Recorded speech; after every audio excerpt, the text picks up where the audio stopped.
ರಾಜ್ಯದಲ್ಲಿ ವರ್ಷದಿಂದ ವರ್ಷಕ್ಕೆ ಸರ್ಕಾರಿ ಶಾಲೆಗಳ ಸಂಖ್ಯೆ ಇಳಿಮುಖವಾಗುತ್ತಿರುವ ಪರಿಸ್ಥಿತಿಯ ನಡುವೆಯೇ ಮಲೆನಾಡಿನ ಸರ್ಕಾರಿ ಶಾಲೆಯೊಂದರಲ್ಲಿ ವರ್ಷದಿಂದ ವರ್ಷಕ್ಕೆ ಮಕ್ಕಳ ಸಂಖ್ಯೆ ಹೆಚ್ಚುತ್ತಿದೆ.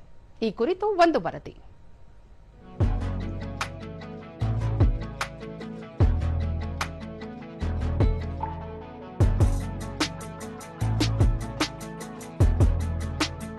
ಸರ್ಕಾರಿ ಶಾಲೆ ಎಂದರೆ ಅವ್ಯವಸ್ಥೆಯ ಆಗರ ಎಂಬುದು ಸಾಮಾನ್ಯ ಎಂಬಂತಾಗಿದೆ. ಆದರೆ ಈ ಮನಸ್ಥಿತಿಯನ್ನು ಶಿವಮೊಗ್ಗ ಜಿಲ್ಲೆಯ ತೀರ್ಥಹಳ್ಳಿ ತಾಲೂಕಿನ ಆಗುಂಬೆ ಹೋಬಳಿಯ ಹೊನ್ನೆತಾಳು ಸರ್ಕಾರಿ ಹಿರಿಯ ಪ್ರಾಥಮಿಕ ಶಾಲೆ ಹುಸಿಯಾಗಿಸಿದೆ. ಸರ್ಕಾರಿ ಶಾಲೆಯಾದರೂ ಯಾವುದೇ ಖಾಸಗಿ ಶಾಲೆಗೆ ಕಡಿಮೆ ಇಲ್ಲದಂತೆ ಸುವ್ಯವಸ್ಥಿತವಾಗಿ ಮಕ್ಕಳನ್ನು ಈ ಶಾಲೆ ಆಕರ್ಷಿಸುತ್ತಿದೆ. 7 ವರ್ಷಗಳ ಹಿಂದೆ ಮುಚ್ಚುವ ಹಂತಕ್ಕೆ ತಲುಪಿದ್ದ ಶಾಲೆಯಲ್ಲೀಗ 130ಕ್ಕೂ ಹೆಚ್ಚು ಮಕ್ಕಳು ಕಲಿಯುತ್ತಿದ್ದಾರೆ. ಇದನ್ನು ಸಾಧ್ಯವಾಗಿಸಿದ್ದು ಶಾಲಾಭಿವೃದ್ಧಿ ಸಮಿತಿ, ಪೋಷಕರು, ಗ್ರಾಮಸ್ಥರು ಹಾಗೂ ಶಿಕ್ಷಕರು. ಇವರೆಲ್ಲರ ಶ್ರಮದಿಂದ ಇಂದು ಶಾಲೆ ಈ ಸಾಧನೆ ಮಾಡಿದ್ದು ಅತ್ಯುತ್ತಮ ಶಾಲಾಭಿವೃದ್ಧಿ ಸಮಿತಿ ಪ್ರಶಸ್ತಿ ಕೂಡ ದೊರಕಿದೆ.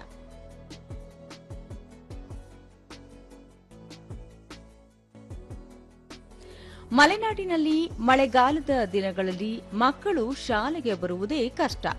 ಈ ಸಮಸ್ಯೆಯಿಂದಾಗಿ ಸಾಕಷ್ಟು ಮಕ್ಕಳು ಶಾಲೆ ತೊರೆದಿರುವ ಉದಾಹರಣೆಗಳಿವೆ.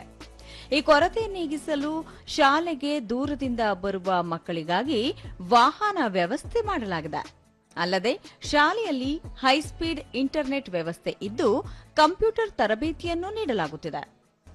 ವಿಶೇಷವೆಂದರೆ ಕೆಲ ಖಾಸಗಿ ಶಾಲೆಗಳಲ್ಲೂ ಲಭ್ಯವಿರದ ಪ್ರೊಜೆಕ್ಟರ್ ಹಾಗೂ ಇಂಟರಾಕ್ಟಿವ್ ಬೋರ್ಡ್ ಮೂಲಕ ಮಕ್ಕಳಿಗೆ ಪಾಠ ಮಾಡಲಾಗುತ್ತದೆ. ಮುಖ್ಯವಾಗಿ ಶಾಲೆಯಲ್ಲಿ ಮಾತೃ ಹೃದಯದ ಶಿಕ್ಷಕ ವೃಂದವಿದ್ದು ಮಕ್ಕಳಿಗೆ ಉತ್ತಮ ಶಿಕ್ಷಣ ಲಭ್ಯವಾಗುತ್ತಿದೆ. ಪ್ರತಿನಿತ್ಯ ಶಾಲೆಯಲ್ಲಿ ರಾಷ್ಟ್ರಗೀತೆಯ ಜೊತೆಗೆ ದೇಶಭಕ್ತಿ ಗೀತೆ, ಭಗವದ್ಗೀತೆ ಹೇಳಿಕೊಡಲಾಗುತ್ತಿದೆ. ಸುಸಜ್ಜಿತ ಅಡುಗೆ ಮನೆಯಲ್ಲಿ ನಿತ್ಯ ಕನಿಷ್ಠ 5 ಬಗೆಯ ತರಕಾರಿಗಳಿಂದ ಕೂಡಿದ ಆಹಾರವನ್ನು ಮಕ್ಕಳಿಗೆ ತಯಾರಿಸಲಾಗುತ್ತದೆ. ಪಠ್ಯದಷ್ಟೇ ಪಠ್ಯೇತರ ಚಟುವಟಿಕೆಗಳಿಗೂ ಮಹತ್ವ ನೀಡಲಾಗುತ್ತಿದ್ದು ಮಕ್ಕಳಲ್ಲಿ ಆತ್ಮವಿಶ್ವಾಸ ಬೆಳೆಸುತ್ತಿದೆ. ವಿದ್ಯಾರ್ಥಿನಿ ಇಬ್ಬನಿ ಯುಕೆಜಿಯಿಂದ ಇದೇ ಶಾಲೆಯಲ್ಲಿ ಕಲಿಯುತ್ತಿದ್ದೇನೆ. ಇಲ್ಲಿ ಪಾಠದ ಜೊತೆಗೆ ಕಂಪ್ಯೂಟರ್ ಕಲಿಕೆ, ನೃತ್ಯ, ಭಗವದ್ಗೀತೆಯನ್ನು ಸಹ ಕಲಿಸುತ್ತಾರೆ. ಜೊತೆಗೆ ಗುಣಮಟ್ಟದ ಆಹಾರವನ್ನು ಸಹ ನೀಡುವುದರಿಂದ ಶಾಲೆಗೆ ಬರಲು ಸಂತಸವಾಗುತ್ತದೆ ಎಂದು ತಿಳಿಸಿದರು. ಇಲ್ಲಿ ಯುಕೆಜಿಯಿಂದನೂ ನಾನು ಇಲ್ಲೇ ಇದ್ದೀನಿ. ನಂಗೆ ಶಾಲೆ ಬಗ್ಗೆ ತುಂಬಾ ಪ್ರೌಡ್ ಇದೆ. ಮತ್ತೆ ನಂಗೆ ಶಾಲೆಯಲ್ಲಿ ಎಲ್ಲಾ ಸೌಲಭ್ಯಗಳು ಸಿಗ್ತವೆ. ಮತ್ತೆ ಕಂಪ್ಯೂಟರ್ ತರಬೇತಿ ಇರುತ್ತೆ, ಆಮೇಲೆ ಸ್ಪೋಕನ್ ಇಂಗ್ಲಿಷ್ ಎಲ್ಲ ಇರುತ್ತೆ. ನಮ್ಗೆ ತುಂಬಾ ಚೆನ್ನಾಗಿ ಇಲ್ಲೆಲ್ಲ ಟೀಚರ್ಸ್ ಸಪೋರ್ಟ್ ಮಾಡ್ತಾರೆ. ಮತ್ತೆ ಸ್ಪೋರ್ಟ್ಸು ಕೂಡ ಎಲ್ಲರೂ ಓದಿನ ಬಗ್ಗೆನೂ ಸ್ವಲ್ಪ ಗಮನ ಕೊಡಕ್ ಹೇಳ್ತಾರೆ, ಮತ್ತೆ ಸ್ಪೋರ್ಟ್ಸ್ ಬಗ್ಗೆನೂ ಗಮನ ಕೊಡಕ್ ಹೇಳ್ತಾರೆ. ಮತ್ತೋರ್ವ ವಿದ್ಯಾರ್ಥಿನಿ ಸನ್ನಿಧಿ ಶಾಲೆಯಲ್ಲಿ ಎಲ್ಲ ಶಿಕ್ಷಕರು ಮಕ್ಕಳಿಗೆ ಪಾಠಗಳನ್ನು ಅರ್ಥವಾಗುವ ರೀತಿಯಲ್ಲಿ ಹೇಳಿಕೊಡುವುದರಿಂದ ಕಲಿಕೆ ಸುಲಭವಾಗಿದೆ ಎಂದರು. ನಮ್ಮ ಶಾಲೆಯಲ್ಲಿ ಎಲ್ಲಾ ಫೆಸಿಲಿಟೀಸ್ ಇದೆ.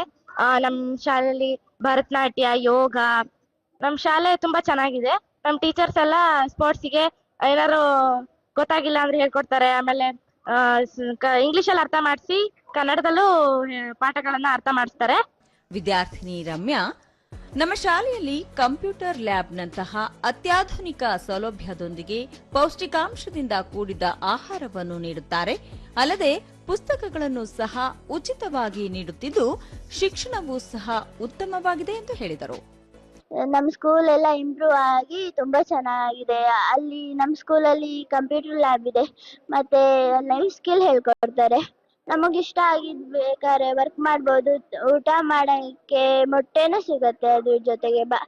ಮುಖ್ಯೋಪಾಧ್ಯಾಯಿನಿ ಅಶ್ವಿನಿ ಪೋಷಕರು, ಊರಿನವರು ಹಾಗೂ ದಾನಿಗಳ ನೆರವಿನಿಂದ ಶಾಲೆ ಖಾಸಗಿ ಶಾಲೆಯನ್ನು ಮೀರಿಸುವ ರೀತಿಯಲ್ಲಿ ಅಭಿವೃದ್ಧಿಯಾಗಿದೆ. ಆರ್ಥಿಕವಾಗಿ ತೊಂದರೆ ಇರುವ ವಿದ್ಯಾರ್ಥಿಗಳಿಗೆ ಶಾಲೆಗೆ ಬರಲು ವಾಹನ ವ್ಯವಸ್ಥೆಯನ್ನು ಸಹ ಮಾಡಲಾಗಿದೆ ಎಂದರು.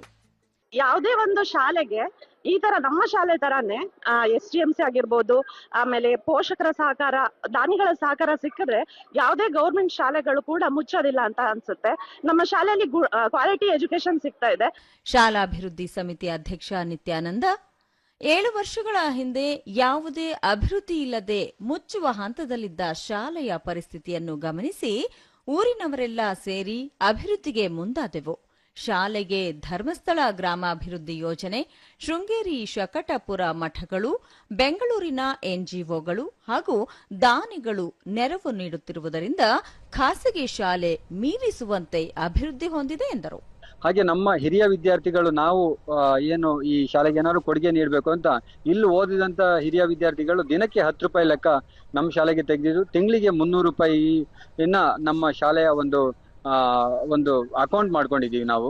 ಆ ಅಕೌಂಟಿಗೆ ಜಮಾ ಮಾಡ್ತಾರೆ. ಹಾಗೆ ಎಲ್ಲ ಹಿರಿಯ ವಿದ್ಯಾರ್ಥಿಗಳು, ಊರಿನ ಹಿರಿಯರು ಎಲ್ಲರ ಸಮ್ಮುಖದಲ್ಲಿ ಈ ಶಾಲೆನ ತುಂಬಾ ಅಭಿವೃದ್ಧಿ ಮಾಡ್ಲಿಕ್ಕೆ ನಮ್ಗೆ ತುಂಬಾ ಸಹಕಾರಿಯಾಗಿದೆ.